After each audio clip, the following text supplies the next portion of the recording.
यह एक अत्यंत दुखद पुरुष रोगी है जिस पर 54 घाव किए गए हैं और उसका पूरा शरीर इस कदर जल चुका है कि कोई जगह साबुत नहीं बची है। परंतु वह व्यक्ति फिर भी दम नहीं तोड़ता है और उसकी आंखों के कोने में हताशा के आंसू हैं। त्रासदी कुछ घंटे पहले शुरू होती है जब पुरुष अपनी प्रेमिका के साथ बस में बैठा ही था, तभी 4 उपद्रवी अचानक बस में घुस आए। उपद्रवी, जिसमें से एक के घुंघराले बाल थे, ने पुरुष के साथ संघर्ष करते समय महिला की गर्दन पर छुरा रख दिया। पुरुष ने उनसे गड़बड़ न करने की विनती की, लेकिन इस समय घुंघराले बाल वाला उपद्रवी पूरी तरह से पागल हो चुका था।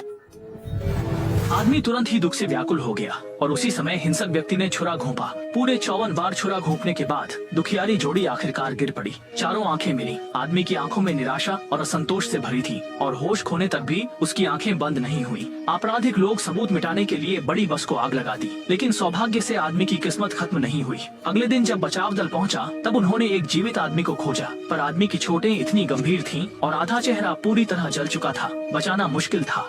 बसंत ऋतु के दौरान संयोगवश एक शीर्ष स्तर के वर्ण विशेषज्ञ छोटे शहर में निरीक्षण कर रहे थे, जिन्होंने तुरंत आदमी का ऑपरेशन किया। 20 से अधिक घंटे की लंबी लड़ाई के बाद विशेषज्ञ ने कुशलतापूर्वक आदमी को जीवन की ओर वापस खींच लिया। इस समय आदमी के चेहरे पर पट्टियां लिपटी थीं और उसके दिमाग में उसकी प्रेमिका की दुखद मौत की तस्वीरें चल रही थीं। प्रतिशोध की आग उसके अंदर जल रही थी। विशेषज्ञ के निर्देश पर नर्स ने धीरे धीरे आदमी की पट्टियां हटाई और एक अपरिचित चेहरा सामने आया। मिलेंगे,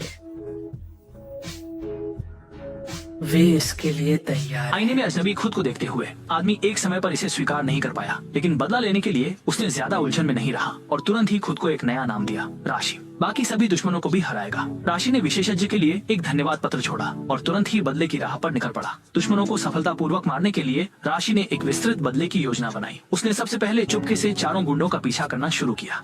अपने तरीके के अनुसार उपयुक्त स्थान की तलाश में उसने दीवार पर उनके फोटो लगाए और उनकी मृत्यु की क्रमवार योजना बनाई। राशि का पहला निशाना था घुंघराले बाल वाला, लेकिन जैसे ही उसने चाकू निकाला, एक पिंक ड्रेस वाली लड़की अचानक प्रकट हुई और घबराई हुई राशि से मदद मांगने लगी। यह दृश्य देखकर राशि को अपनी प्रेमिका की याद आ गई और उसने घुंघराले बाल वाले को छोड़कर लड़की को लेकर एक बंदरगाह पर पहुंचने का निर्णय लिया। पता चला कि महिला का नाम एमी था, क्योंकि उसकी दिखने में बेहद खूबसूरत थी। उसे स्थानीय गुंडे ने देख लिया। गुंडे का नाम दासू था और जो भी लड़की उसे पसंद आ जाती वह उसके चंगुल से नहीं बच पाती। पहले राही की गर्लफ्रेंड भी दासू के कारण मारी गई थी। जब राही को एमी की हालत उसकी गर्लफ्रेंड जैसी लगी तो उसने फैसला किया कि वह एमी का भेष धर सांप को बिल से बाहर निकालो और इन कमीने लोगों को खत्म करो। जल्द ही जुआन माओ जाल में फंस गया और लाची के छल से एक निर्माण स्थल पर आ गया। जब वह चारों ओर चिल्ला रहा था, लाची प्रकट हुआ और उसके सिर पर एक जोरदार मुक्का मारा। जब जुआन माओ जागा, वह पांचों से बंधा हुआ था। पूरे शरीर पर तारें लिपटी थीं, अत्याचार का इंतजार करते हुए। लाची ने कुछ नहीं कहा, तुरंत उच्च वोल्टेज बिजली चालू कर दिया।